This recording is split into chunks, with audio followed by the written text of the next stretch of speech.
Se ele desligar, eu vou pregar sem microfone. Muito bem, eu quero convidar você, do jeito que você está, para a gente fazer uma oração. Tudo bem? Vamos lá. Senhor Deus, muito obrigado mais uma vez por nos dar a oportunidade de estudar a Tua Palavra, de aprender mais de Ti. Nós estamos aqui reconhecendo o quanto nós precisamos e dependemos do Senhor na nossa vida. Fale ao nosso coração através da Tua Palavra, pelo poder do Teu Santo Espírito, e que possamos sair daqui hoje reavivados pelo Teu poder, pelo Teu amor e pela Tua graça, e na certeza de que o Senhor tem um interesse genuíno em nos salvar. Nós oramos pedindo a Tua bênção, me coloco aqui nas Tuas mãos para que eu possa ser um instrumento nas Tuas mãos e que seja o Senhor, ó Deus, glorificado e honrado. Em nome de Jesus que oramos, agradecidos. Amém. Amém. Eu quero compartilhar com você uma passagem da Bíblia que está no livro de Jeremias. Vamos lá? Jeremias capítulo 17. Jeremias capítulo 17.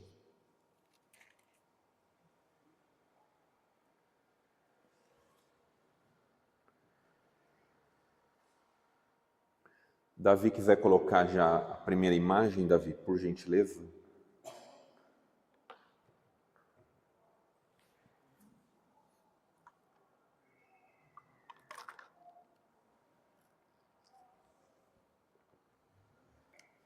Muito bem. Esse é o tema da mensagem de hoje, olha lá. Identidade em Cristo. Uma jornada do coração caído à transformação pelo Espírito Santo. Vamos lá. No capítulo 17 do livro de Jeremias, eu quero ler com você a partir do versículo 5, tá?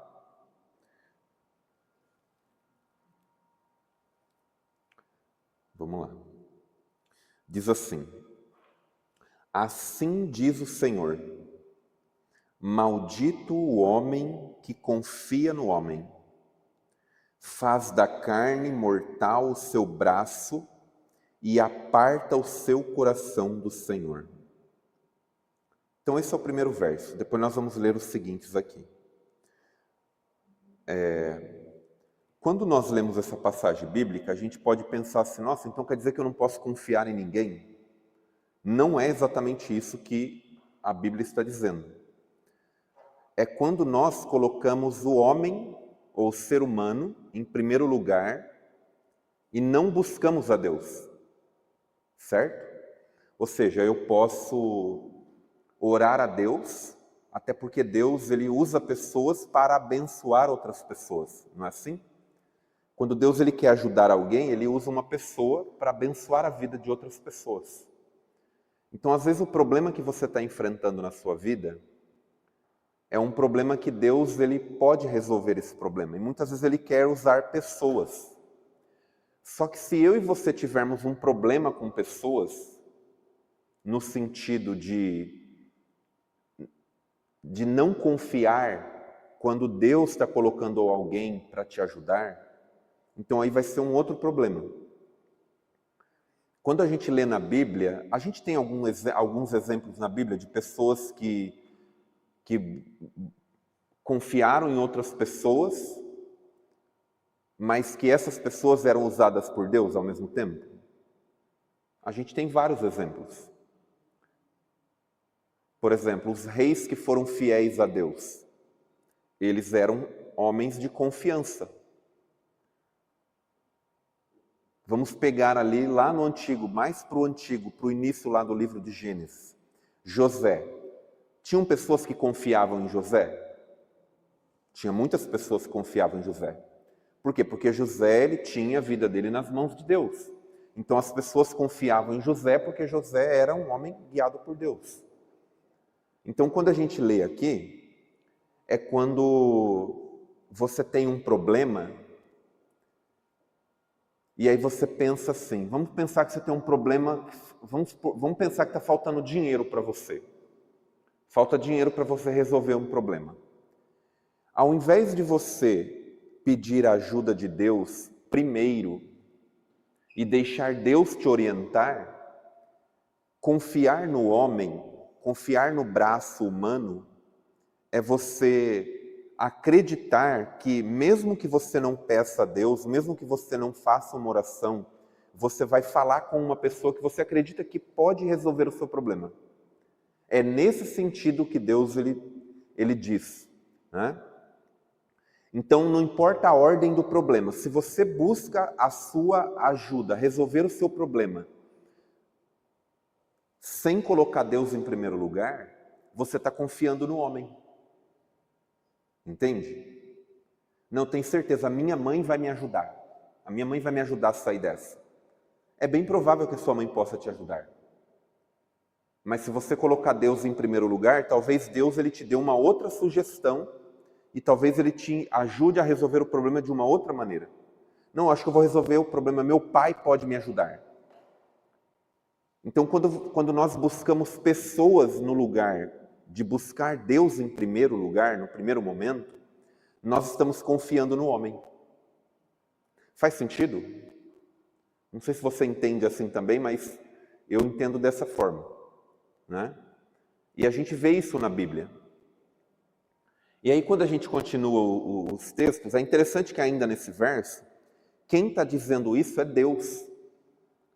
Quem está dizendo isso aqui é o próprio Deus está dizendo isso.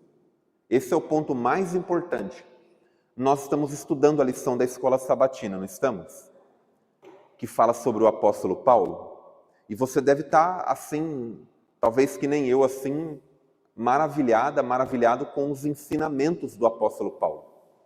Só que você sabia que não é o apóstolo Paulo que trouxe todas essas orientações? Quem é que trouxe essas orientações? Deus.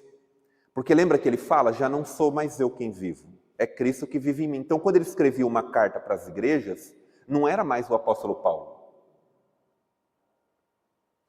Percebe? Então a gente admira quando é o apóstolo Paulo falando, porque ele está falando em nome de Deus. Aqui, Jeremias 17, do verso 5 até o verso 11, que nós vamos ler, Deus está dando um raio-x de quem é eu e você. Deus está dando um raio-x. Se você chegar para Deus e perguntar assim, Deus, o Senhor pode me descrever? O Senhor pode dizer quem sou eu? Ele está dizendo aqui nesses versículos. E aí nós vamos ler agora o verso 6, olha lá. Então, quando ele diz, maldito o homem que confia no homem, que faz da carne mortal o seu braço e aparta o seu coração do Senhor, no verso 6 ele fala o porquê. Porque será como o arbusto solitário no deserto, e não verá quando vier o bem. Antes morará nos lugares secos do deserto, na terra salgada e inabitável. A pessoa que não confia em Deus, que não busca Deus em primeiro lugar, a pessoa que não pede direção de Deus para absolutamente tudo que ela vai fazer na vida dela, ela corre um grande risco de se tornar como uma árvore, eu fui no 8 agora, como um arbusto solitário no deserto. Isso é muito sério, não é? Isso é muito sério. Vamos lá, deixa eu trazer aqui. Olha essa citação de Ellen White aqui, irmãos. Os que não se humilharam diante de Deus, reconhecendo a sua culpa, ainda não cumpriram a condição de aceitação. Ou seja, não foram aceitos por Deus. A única razão pela qual não temos a remissão dos pecados do passado é que não estamos dispostos a humilhar o coração e cumprir com as condições da palavra da verdade.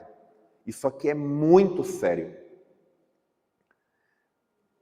Porque o texto que nós acabamos de ler aqui, ele fala exatamente isso. Ele fala de um coração, de um ser, que o nosso coração, de todo ser humano de uma forma geral, tem uma inclinação para não buscar a Deus.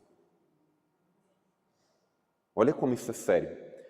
O meu e o seu coração, ele tem uma inclinação para não se humilhar diante de Deus.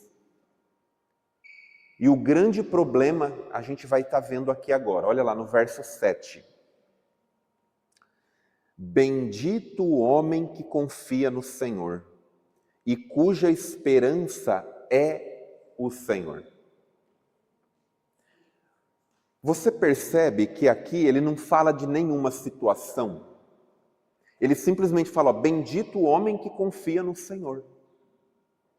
Ele não está dizendo assim, ó, bendito o homem que quando estiver com dificuldade confia em Deus. Ele não está dizendo bendito o homem que quando estiver sem dinheiro busca confiar em Deus. Ele não está dizendo isso. Ele está dizendo que bendito é o homem que confia no Senhor. Ou seja, quando ele fala o homem, ele está falando do ser humano. Isso é muito importante a gente entender. Olha o versículo 8. O que vai acontecer se o ser humano confiar em Deus? Verso 8. Porque ele é como a árvore plantada junto às águas, que estende as suas raízes para o ribeiro. E não receia, olha lá, e não receia quando vem o calor. Ou seja, quando vem as dificuldades. Mas a sua folha fica verde, e no ano de sequidão não se perturba, nem deixa de dar fruto. Irmãos, isso aqui é uma bênção maravilhosa. Mas nós só podemos receber essa bênção quando nós humilharmos o nosso coração, quando nós reconhecermos a nossa culpa. E qual é a nossa culpa? A nossa culpa é toda vez que nós fazemos qualquer coisa sem antes consultar a Deus. Sabe quando o apóstolo Paulo ele fala assim, tudo que vocês fazerem, façam para a honra e glória de Deus? Ele está falando de tudo. Então, se você senta para comer, a gente precisa dizer para Deus, Deus, me ajuda a comer para a honra e glória do teu nome? Se você começar a fazer isso em tudo que você for fazer, vamos supor que você entra no seu carro para dirigir. Senhor, me ajude a dirigir para a honra e glória do Senhor. Sabe o que vai acontecer? Deus ele vai enviar o Espírito Santo para guiar a sua vida. Só que eu e você precisamos dizer isso como quem reconhece que sem Deus nós não somos nada. A gente precisa reconhecer que sem Deus nós somos, como diz o versículo 6, como um arbusto solitário no deserto. Olha lá. Então a gente precisa reconhecer. Entende? Olha essa outra parte aqui, esse outro texto de Ellen White, Caminho a Cristo. Olha isso aqui, gente, que interessante. Quando o pecado amortece as percepções morais, o injusto não discerne os defeitos de seu caráter, nem compreende a enormidade do mal que cometeu, a menos que ceda ao poder convincente do Espírito Santo, permanecerá parcialmente cego, sem perceber o seu pecado. Existem muitas pessoas, muitos de nós, que nós estamos vivendo uma vida longe de Deus, achando que nós estamos com Deus. E sabe por que a gente acha que a gente está com Deus? Porque o pecado ele nos cega, ele nos faz pensar que está tudo bem. E aí ela diz aqui, ó, suas confissões não são sinceras ou não são de coração. Toda vez que reconhece a sua maldade, tenta desculpar o seu comportamento, declarando que se não fosse por certas circunstâncias, não teria feito isto ou aquilo pelo qual vem sendo reprovado. Ou seja, quando nós cometemos um erro, uma falha, e aí a gente sente uma culpa, a gente fala, pô Deus, mas também, né Deus, você viu lá? Olha que coisa. Complicado. Ou seja, nós vamos acobertando e nós não fazemos ideia que nós estamos sendo enganados.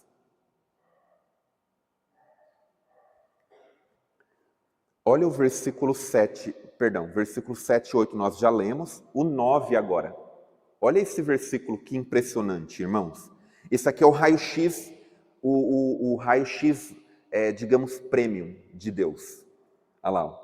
Versículo 9.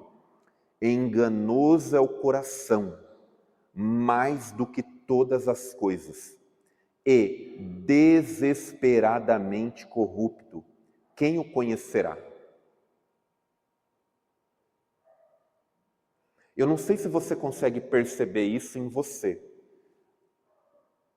mas eu tenho começado a pedir para Deus abrir os meus olhos, iluminar a minha mente, me guiar com o Espírito Santo dele, porque eu não consigo ver se ele não me mostrar. Então, quando ele diz que enganoso é o coração do homem, ele está dizendo exatamente isso. O homem comete pecados, e quando ele coloca pecados aqui, ele não está necessariamente apenas apontando atos de pecado.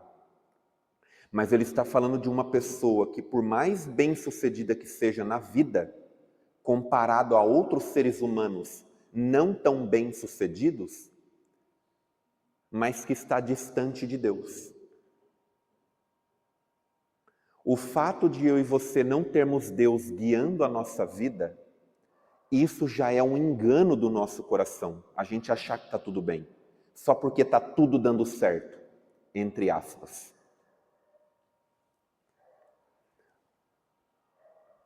Abra lá a sua Bíblia nos Salmos, por gentileza. Salmo 130, versículo 4 e versículo 7. Nós vamos voltar para Jeremias, tá?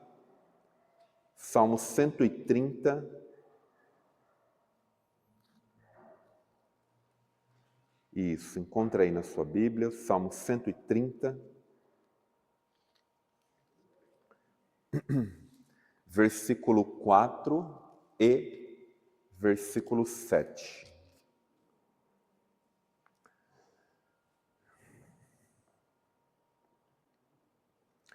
O versículo 4 diz assim, a oração de Davi, ele diz assim: aguardo o Senhor, a minha alma o aguarda, eu espero na sua palavra. Davi, ele sabia do perigo de fazer as coisas por conta própria. E aí no verso 7 ele diz, ele dá um conselho: espere Israel no Senhor, pois no Senhor há misericórdia, nele copiosa redenção. A única maneira da gente escapar do perigo é quando nós estamos sob a direção de Deus. E o salmista Davi, ele sabia muito bem disso. Então, uma oração que eu e você podemos fazer, que pode ajudar, é: Deus, abra meus olhos para que eu possa enxergar a malignidade do pecado. E por que essa oração é importante, que a gente vê aqui no salmista Davi? Porque eu e você não somos capazes de enxergar a malignidade do pecado. Nós não somos. Não somos. Por que nós não somos? Porque nós estamos no pecado. Nós temos a natureza pecaminosa em nós. E se Deus não estiver em nós, tchau. Zero percepção do pecado. Entende? Faz sentido, gente? Olha isso aqui. Olha esse texto que interessante também. O poder da vontade. Quando eu li isso aqui no livro Caminho a Cristo, eu fiquei assim, a minha cabeça ficou explodindo do quanto Deus é maravilhoso na nossa vida. Olha isso aqui, gente. Ela diz assim, ó: necessitais entender a verdadeira força da vontade. Só que, se você entender só isso daqui essa noite, você vai sair daqui e eu tenho certeza que Deus vai trabalhar no teu coração de maneira poderosa. Olha lá. Esse é o poder que governa a natureza do homem. O poder de decidir ou de escolher. Eu e você não temos nenhum outro poder senão unicamente o de escolher, olha lá, e decidir. Todas as coisas dependem da ação correta da vontade. Deus deu aos homens o poder de escolha. Depende deles exercê-lo. E aí ela completa dizendo isso aqui, ó: não podeis mudar o vosso coração ou dedicar as vossas afeições a Deus por vós mesmos. Não podemos. Mas, olha lá, podeis optar por servi-lo. Aqui entra a escolha. Eu posso optar por dizer a Deus e direcionar a minha escolha para Ele. E ela conclui dizendo: podeis dar-lhe a vossa vontade para que Ele possa operar em vós, tanto o querer quanto o efetuar segundo a sua vontade. E isso está na Bíblia, ali em Filipenses 2, verso 13, que ela confirma isso daqui. Ou seja, irmãos, eu e você não temos o poder de mudar o nosso coração. O único que tem esse poder é Deus. E sabe como que Deus vai mudar o nosso coração? Quando em tudo que nós formos fazer na nossa vida, nós pedirmos a direção de Deus. Fala: Deus, toma a minha vontade nas tuas mãos nessa hora. E tudo que eu for fazer agora, que seja para a honra e glória do teu nome.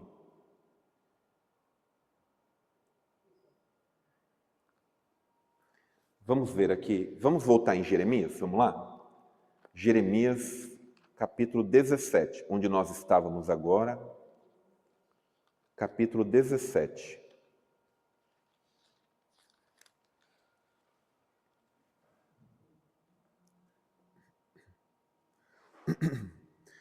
Nós vamos ler agora o versículo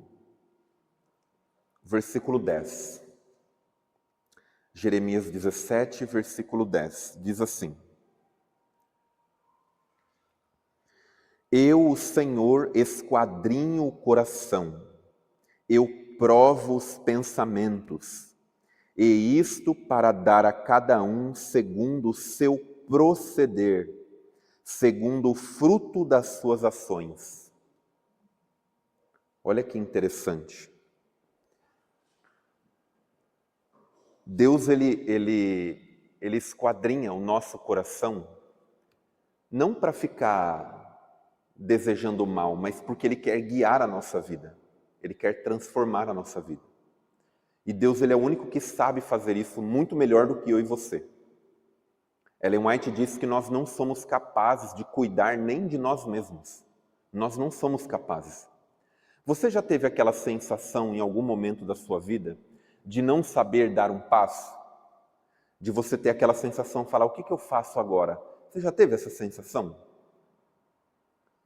De: Senhor, o que eu faço agora? Para onde eu vou agora? Eu não sei o que eu faço. Eu tô perdido. Isso é bom. É bom a gente poder. Seria muito bom se a gente pudesse sempre ter essa sensação, porque é uma sensação de dependência. É uma sensação de que nós não somos nada sem Deus. E Deus, Ele permite que nós, ao nos afastarmos dEle, Ele permite que as consequências sobrevenham. Mas ainda nas consequências Ele põe a mão, porque Ele quer que eu e você percebamos o pecado, a malignidade do pecado. E aí, a partir do momento que você tem aquele estalo na sua cabeça: peraí, isso aqui está acontecendo por causa disso daqui. E se você tem essa percepção e você não muda, as consequências elas vão piorando. As coisas vão piorando na minha e na sua vida. Percebe? Quando Jesus ele fala assim, olha, vocês querem entrar no céu, né? Então tá bom. Só que para vocês entrar no céu, vocês precisam ser como crianças. Se vocês não forem como crianças, vocês não podem entrar no reino dos céus. E o que Jesus está querendo dizer com isso? Ele está querendo dizer que se nós não dependermos dele completamente, nós não vamos entrar no reino dos céus. Porque a gente não sabe o que fazer. Uma criança sabe cuidar dela mesma? Não.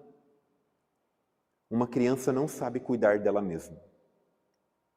Quando eu estou atendendo uma pessoa em terapia e a gente está tratando uma questão de um trauma, e a pessoa ela começa a contar a história dela, ela começa a falar de uma coisa muito ruim que aconteceu na infância dela e que ela sente culpa por aquilo. Uma pergunta muito clássica que é feita é a seguinte: você era uma criança, não era? Você era uma criança, né? Uma criança consegue cuidar dela mesma? E todas as pessoas dizem, não, uma criança não sabe cuidar, ela não sabe o que é melhor para ela. Percebe? E ela não sabe mesmo.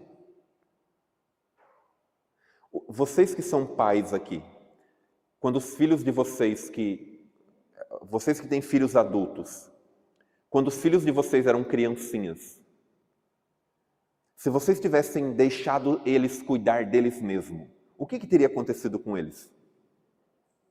Eles não estariam nem aqui, né? Percebe? Você sabe qual que é o pior castigo que uma pessoa pode receber de Deus? Você sabe qual que é o pior castigo que uma pessoa pode receber de Deus? Qual que você acha que pode ser o pior castigo que alguém pode receber de Deus? Não precisa ter medo de errar, não. Tá tudo bem. A gente está aqui aprendendo.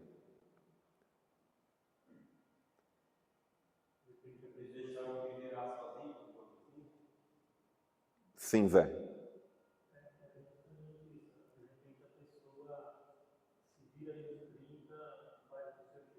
Isso. Esse é o pior castigo que um ser humano pode receber de Deus. É Deus fala assim, tá bom, segue a sua vida.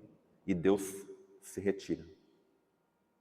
Por isso que esse é o pior pecado, que é o pecado contra o Espírito Santo. Se a gente para de depender de Deus, de depender da direção de Deus, já era.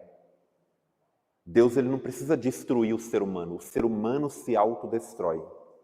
É uma verdade, gente. O ser humano se autodestrói. Só que Deus ele é tão bom, tão misericordioso, que ele põe a mão dele em volta do teimoso ou da teimosa e fala assim, ó, tá bom, vai lá. Enfia o dedo na tomada então, vai. E eu vou ficar aqui para tentar diminuir um pouco do impacto, mas você vai sofrer. E eu espero que você aprenda com isso. Então, o pior castigo que um ser humano pode receber de Deus é não ter Deus dirigindo a vida dele. Essa é a pior loucura do ser humano.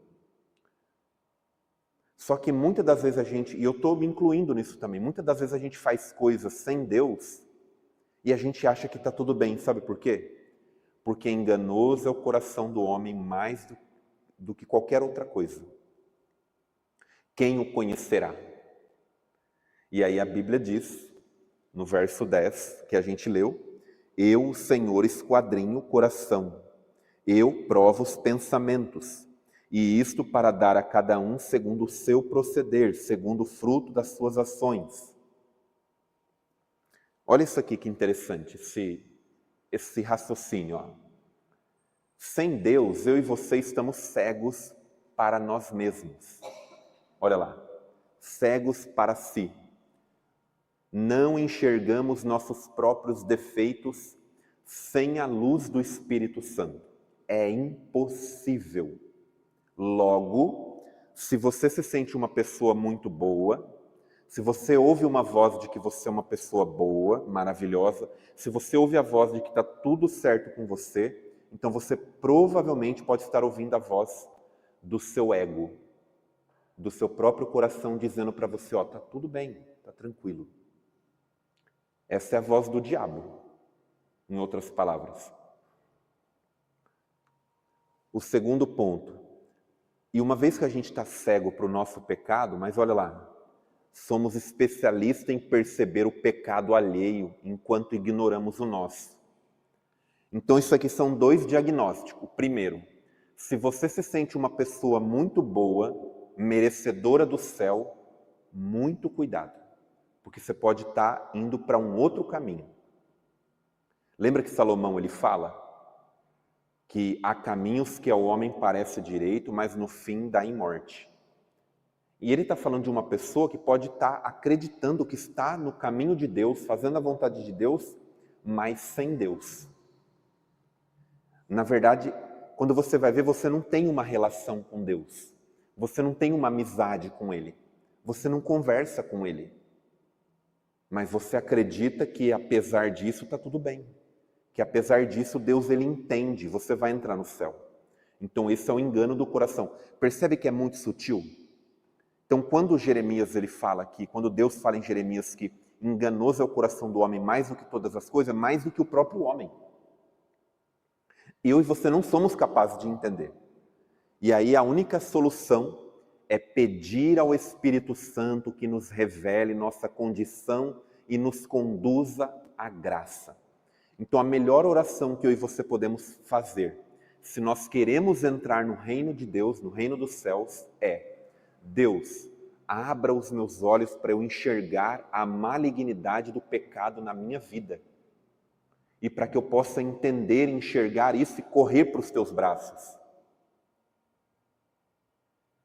Essa é a melhor oração que a gente pode fazer. E se a gente não fizer isso, a gente vai ter problemas. Olha o versículo 11 agora, do capítulo 17 de Jeremias. Diz assim: como a perdiz que choca ovos que não pôs, assim é aquele que ajunta riquezas, mas não retamente. No meio de seus dias as deixará e no seu fim será insensato. Olha essa citação de Ellen White no Caminho a Cristo, no capítulo Como Alcançar a Renovação de Vida. Olha o que ela diz. Aqueles que se tornam novas criaturas em Cristo Jesus manifestam os frutos do Espírito, que são eles: amor, alegria, paz, longanimidade, benignidade, bondade, fidelidade, mansidão e temperança. Aquele que era orgulhoso e dominador, agora é manso e humilde de coração. Sabe qual que é uma outra característica de uma pessoa que acha que está indo para o reino dos céus, mas ela não está, que acha que Deus está dirigindo a vida dela, mas Deus não está? É quando ela não é uma pessoa mansa e nem humilde. É quando ela é uma pessoa orgulhosa. E a pessoa orgulhosa, ela é controladora. A pessoa orgulhosa, ela acha que é dono da outra pessoa. A pessoa orgulhosa, ela acredita que a vida dela depende daquela pessoa, que se aquela pessoa não estiver na vida dela, ela está perdida, ela não vai viver. Ela não consegue racionalizar que a vida dela não depende disso. A pessoa que não tem essas características é a pessoa que não está sendo dirigida por Deus. Entende? E essa é uma experiência de todo momento. Olha o que ela fala no segundo parágrafo aqui. Ela diz assim, ó: aquele que antes era vaidoso e arrogante, agora é sério e discreto. Quando vamos a Cristo como seres errantes e pecadores e tornamo-nos participantes de sua graça perdoadora, o amor nasce em nossos corações. Toda carga é leve, porque o jugo de Cristo é suave. Olha que lindo, irmãos. Olha que maravilhoso. Eu e você não somos capazes disso daqui, ó. A única coisa que a gente pode fazer é escolher, lembra? O poder que a gente tem é o poder de escolha. Então, olha lá. Quando vamos a Cristo como seres errantes e pecadores, toda vez que eu e você vamos diante de Deus, na nossa oração, a gente precisa reconhecer que sem Deus nós somos um poço de miséria. Entende? Nós precisamos reconhecer que sem Deus nós vamos cometer um pecado atrás do outro. Mesmo o pecado mais sutil, que é o orgulho, que é a prepotência, percebe? E esse mal, ele faz com que a igreja não fique unida. Uma oração que eu tenho feito também para Deus é: Deus, me ajude a fazer coisas, a contribuir para a unidade da igreja. E quando eu falo contribuir para a unidade da igreja, eu estou falando da igreja do Vila Nova Aparecida e da igreja de Deus. Então essa é uma pergunta que eu e você precisamos fazer, porque uma das características de que eu e você estamos andando com Deus é que as nossas atitudes, as nossas escolhas, as nossas decisões referente à igreja de Deus, aqui no Vila Nova Aparecida e onde nós estivermos, é quando as nossas ações estão colaborando, estão contribuindo para a unidade. Se as minhas ações, quando eu abro a boca para falar alguma coisa, se o que eu falo e o que eu faço está contribuindo para a desunião da igreja, eu estou sendo um instrumento nas mãos do inimigo. Se eu tiver uma conversa com a minha esposa falando mal de algum irmão, tacando pedra em algum irmão, eu estou contribuindo para a desunião da igreja. Eu estou cometendo um pecado. Então, tudo que nós formos fazer na nossa vida, a gente precisa pedir a ajuda de Deus. E aí antes eu ficava pensando assim, nossa, Paulo, eu acho que ele está exagerando quando ele fala para a gente orar em todo o tempo. Que exagero de Paulo? Que homem mais exagerado? Olha o ego falando. Percebe? Quando eu lia lá nas cartas do apóstolo Paulo falando assim, orai sem cessar, Zé, falava, Paulo, eu acho que ele não está bem da cabeça. E não, era eu que não estava bem da cabeça.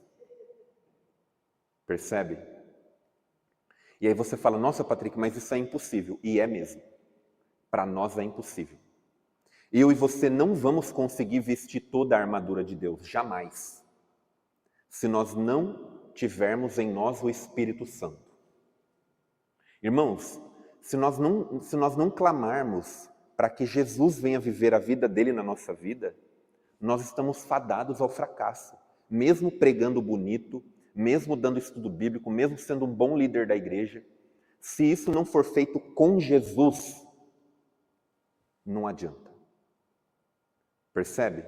Então, quando eu comecei a entender essas coisas, na verdade eu estou entendendo ainda, eu comecei a falar, meu Deus, isso aqui é impossível para o ser humano. Não tem como o ser humano orar sem cessar, se não for pelo teu Espírito Santo. Não tem como, não dá, irmãos. É ou não é impossível para a gente? É impossível, não tem como. Agora, quando você dá aquele passinho para trás e reconhece que você, sem Deus, realmente não é nada, não é ninguém, aí Deus vai fazer um trabalho maravilhoso na sua vida. Ele vai fazer um trabalho maravilhoso. E a gente é arrogante, é orgulhoso por natureza, né? Eu lembro quando eu era adolescente, eu sou de uma família de 5 irmãos. Eu tenho 3 irmãs, o meu irmão e eu. E aí era aquele domingo que tinha bife. Tinha bife e macarronada. A gente não via a hora de chegar o domingo. E a gente morava ali num barraco ali no São Marcos, né? Um barraco de 2 cômodos bem grande.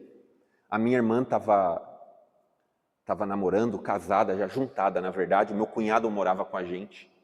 Uma cunhada morava com a gente. Então, assim, era uma bagunça. Na hora de dormir, ia cada um pro teu canto pro chão lá. E no domingo, todo mundo sentado no sofá, sentado ali na beliche, no chão, assistindo televisão. Porque não tinha celular, né? E a minha mãe lá na cozinha. mandando ver na cozinha, fazendo macarronada, fritando bife, aqueles bifões acebolados que a gente devorava. Quando a minha mãe falava que estava pronto, eu era o primeiro a levantar correndo para pegar a comida. Eu ficava na espreita, esperando a minha mãe falar que está pronto. Irmãos, eu estou falando isso, mas eu tenho vergonha de dizer isso para vocês, de verdade. Não, e o pior não é isso. Se você acha que esse é o pior, esse não é o pior. Sabe qual que era o pior? Eu media cada bife para ver qual era o maior. Esse era o pior. Esse era o pior. E é engraçado que eu acho que vocês já devem ter feito isso também, né? Mas o que é interessante? A gente ri, brinca, mas é uma verdade. O nosso ego, o nosso eu está ali gritando. Você tem que pegar o primeiro. Você tem que pegar o primeiro e o maior, senão você vai morrer de fome. Era isso que tinha na minha cabeça. Que se eu não pegasse o maior, não fosse o primeiro, eu ia morrer de fome. E aí depois eu comecei a perceber, eu estou contando isso para vocês, porque eu acredito que, né, Deus ele faz a gente lembrar das coisas também, para ensinar a gente coisas do presente. E eu percebi que eu tenho sido assim na minha vida. Eu percebo que a gente é assim. A gente está sempre querendo ser o primeiro. A gente está sempre querendo o pedaço maior. Irmãos, é ou não é verdade? Eu digo isso por mim. Isso é verdade na minha vida, tem sido. E é isso que tem me feito entender que se eu não mudar, e na verdade eu não mudo, mas se eu não escolher caminhar com Deus, eu não vou conseguir. Percebe? Se não for Jesus na minha vida, a gente vai brigar pelo pedaço maior. E vai dar muita briga. Não é? E aí então, e você sabe que depois de muitos anos, olha, eu era adolescente isso quando eu conto isso para vocês, que eu fiz isso não foi uma vez não. Eu fiz isso várias vezes. Quando a minha mãe fazia, na época fazia aqueles ensopado de galinha, né, que ela fazia galinhada, lá tinha aquele ovinho da galinha, não sei se vocês já chegaram, né, ver, consumir, tinha aquele ovinho que vinha dentro da galinha. Eu queria pegar aquele ovinho para mim. Eu brigava com os meus irmãos tudo, esse ovinho é meu. Olha que coisa. Olha quanto egoísmo, irmãos. É assim que a gente é sem Jesus na vida. Aí no trânsito a gente quer ser o primeiro, se alguém entra na nossa frente a gente quer brigar. A gente quer passar rápido. A gente quer sempre o primeiro. Qualquer desconforto a gente briga e culpa Deus. Não é assim? Então esse comportamento ele só pode ser mudado se Jesus estiver na nossa vida. Se Jesus não estiver na nossa vida, nós não vamos trabalhar pela unidade. Nós não vamos conseguir trabalhar pela unidade, nós vamos trabalhar pela desunião. E vai ser muito duro se for dessa forma, quando chegar o tempo do fim, que já cada dia vai se aproximando mais, vai ser muito dolorido, muito sofrido a gente perceber que Deus está levando a sua igreja e nós estamos ficando para trás. Eu não quero ficar para trás. Por isso eu escolho diariamente e peço diariamente para que Deus dirija a minha vida. Porque se não for Ele, eu estou perdido. Eu quero entrar aqui na parte final. Olha só. O que a gente precisa fazer? A gente precisa parar de tentar ser um bom cristão. Antes de vocês jogarem pedra em mim, deixa eu terminar o contexto aqui, tá bom? Olha lá. Qual que é a nossa parte? Tudo o que precisamos fazer é escolher manter a nossa vontade submissa à vontade de Deus. Lembra, se Ellen White e a Bíblia diz que eu e você não podemos mudar o coração, então não adianta a gente tentar ser bom cristão, porque vai ser do nosso jeito. Olha lá, tudo o que precisamos fazer é escolher manter a nossa vontade submissa à vontade de Deus. A nossa parte é se entregar a Ele. Tudo o que podemos fazer é ficar junto a Ele, ligado nele e dispostos a ali ficar. Lembra que é uma escolha. Então o mundo grita para você, e você internamente pode dizer: Deus, eu quero ficar aqui com o Senhor.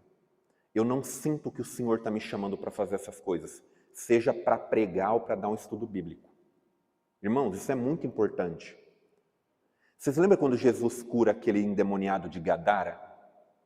Como que ele fica nos pés de Jesus? Como é que ele fica depois? Eu já falei, não vai nem adiantar.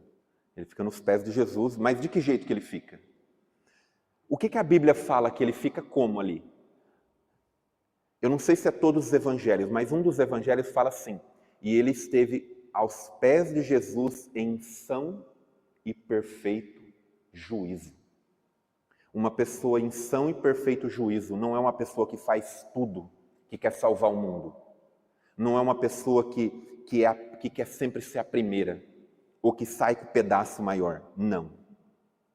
Uma pessoa em são e perfeito juízo, segundo a palavra de Deus, é uma pessoa que fica quieta, assentada aos pés de Jesus, esperando a ordem. Se você sentir que é Deus, vá. Se não é Deus, não vá. Entende? Olha a outra parte. O restante você precisa soltar. Você solta. Você solta a ideia de querer ser um bom cristão, você solta a ideia de querer ser um bom pai, uma boa esposa, um bom marido. Isso você não vai conseguir, você tem que soltar. Tudo que você precisa e eu fazer é ficar junto a Ele, ligado nele e dispostos a ali ficar. Você precisa desistir de querer ser um bom cristão e precisa desistir de querer ser uma pessoa boa, porque não é você que faz isso, é Deus que faz isso em você. Vamos ver Filipenses para a gente já ir fechando? Deixa eu ver, eu acho que esse aqui é o último slide. Vamos lá. Para a gente ganhar um pouquinho de tempo. Filipenses capítulo 2. Filipenses capítulo 2, versículo 13. Alguém pode ler para mim, por gentileza? Porque Deus é quem efetua em vós tanto querer como realizar, segundo a sua boa vontade. Amém. Obrigado, Zé. Irmãos, olha que interessante, olha que texto lindo. Porque é Deus que opera a vontade dele. Percebe? É Ele, olha lá, ó. Porque Deus é quem efetua. É Ele que leva você e eu à ação de falar ou de fazer alguma coisa, segundo a sua boa vontade. Percebe? Olha que interessante isso aqui, ó. Filipenses 1, verso 27, diz assim, o apóstolo Paulo: Cristo em vós, a esperança da glória. Esse é o mistério que estava oculto em Deus. Daí vivemos nas obras que Ele preparou, que aí está em Efésios 2,10 também. Então o apóstolo Paulo está dizendo assim, ó, é Cristo em vocês, não é mais vocês, vocês morrem. Mas quando ele fala que o que morre não é a pessoa em si, o que morre é o ego, o que morre é aquela pessoa que quer tomar a frente, o que morre é o Patrick que quer pegar o bife maior. É essa vontade que morre, entendeu? Aí quando esse eu morre, porque esse eu, o que ele faz? Ele é autodestruidor, ele causa problemas. Então toda vez que você se mete num problema, você pode perceber que foi o seu eu que causou esse problema. Foi o seu distanciamento de Deus. Todo pepino que você arruma para a sua vida, não foi você em Cristo que arrumou. Foi o seu ego, foi o seu eu. É o nosso eu pecaminoso. Percebe? Olha lá, os demônios creem e tremem porque conhecem, mas não se entregaram e já estão condenados.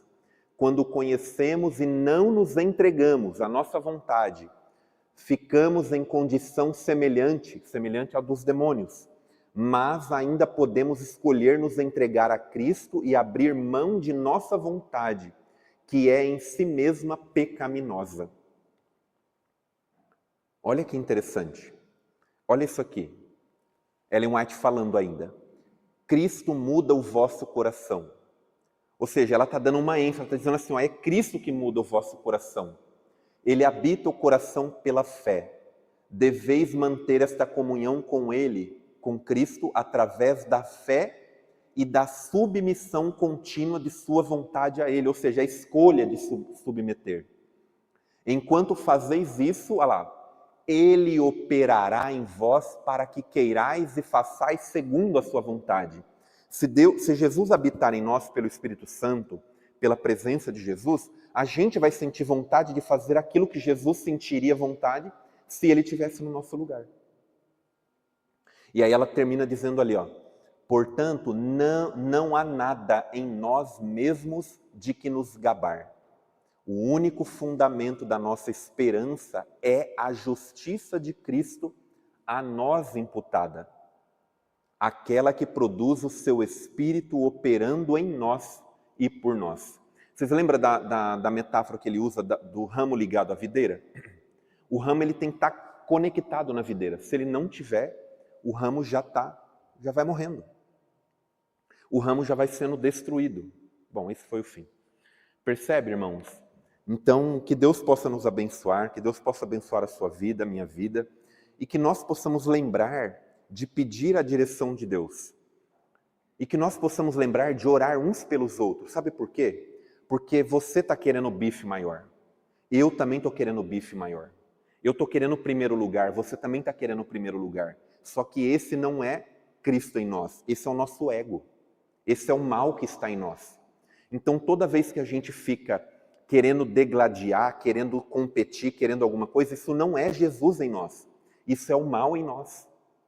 Entende? Então, quando a gente tiver essa percepção e que o Espírito Santo de Deus nos dê essa percepção, nós vamos conseguir escolher ficar com Deus. E nessa hora Ele vai dizer para você o que é para você fazer. E Ele vai cuidar de nós. Você viu que nós lemos aqui em Jeremias? Ele está falando que mesmo no tempo do calor, no tempo de sequidão, a folha vai continuar verde. É Ele que vai cuidar de você. Não adianta a gente sair correndo na frente para querer ser o primeiro ou o maior. A gente só precisa estar com Deus. E se você... E aí a gente começa a olhar em nossa volta e fala, nossa, mas está acontecendo, eu tô preocupado, e se faltar, fica com Deus. E Ele vai suprir sua necessidade. E se vier um calor muito forte, se vier a perseguição, se vier o que tiver que vir, Ele vai cuidar de você, Ele vai cuidar de mim. Nós vamos continuar produzindo frutos. E Ele vai continuar nos abençoando.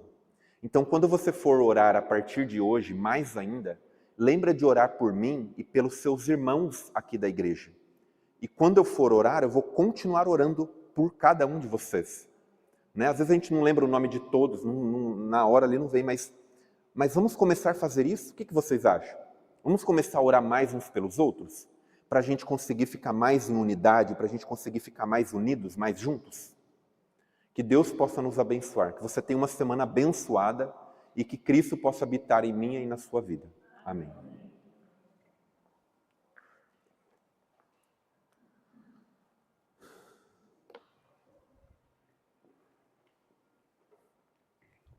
Agora eu vou tratar sobre sua voz.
Oremos. Senhor, muito obrigado pelo teu amor e pela insistência do Senhor em nos salvar. Ajude-nos, ó Deus, sopra em nós o teu Santo Espírito. Ajuda-nos a enxergar a malignidade do pecado e entendermos que o Senhor é o único que pode nos salvar. Liberta-nos, Senhor, do pecado, do engano do nosso coração e ensina-nos a olhar para Cristo. Ensina-nos a depender de Ti completamente e trabalharmos para a unidade da Tua Igreja e para a salvação das pessoas que ainda não Te conhecem, que ainda não andam com o Senhor. Que nós possamos viver essa experiência diariamente, não por nossas forças, mas pelo poder do Senhor em nossas vidas. Abençoa-nos, ó Deus, ao voltarmos para casa, dá-nos a Tua bênção nesta noite e abençoa-nos nesta semana. Ajuda-nos a depender de Ti, Pai. Nós oramos agradecidos por Cristo Jesus. Amém.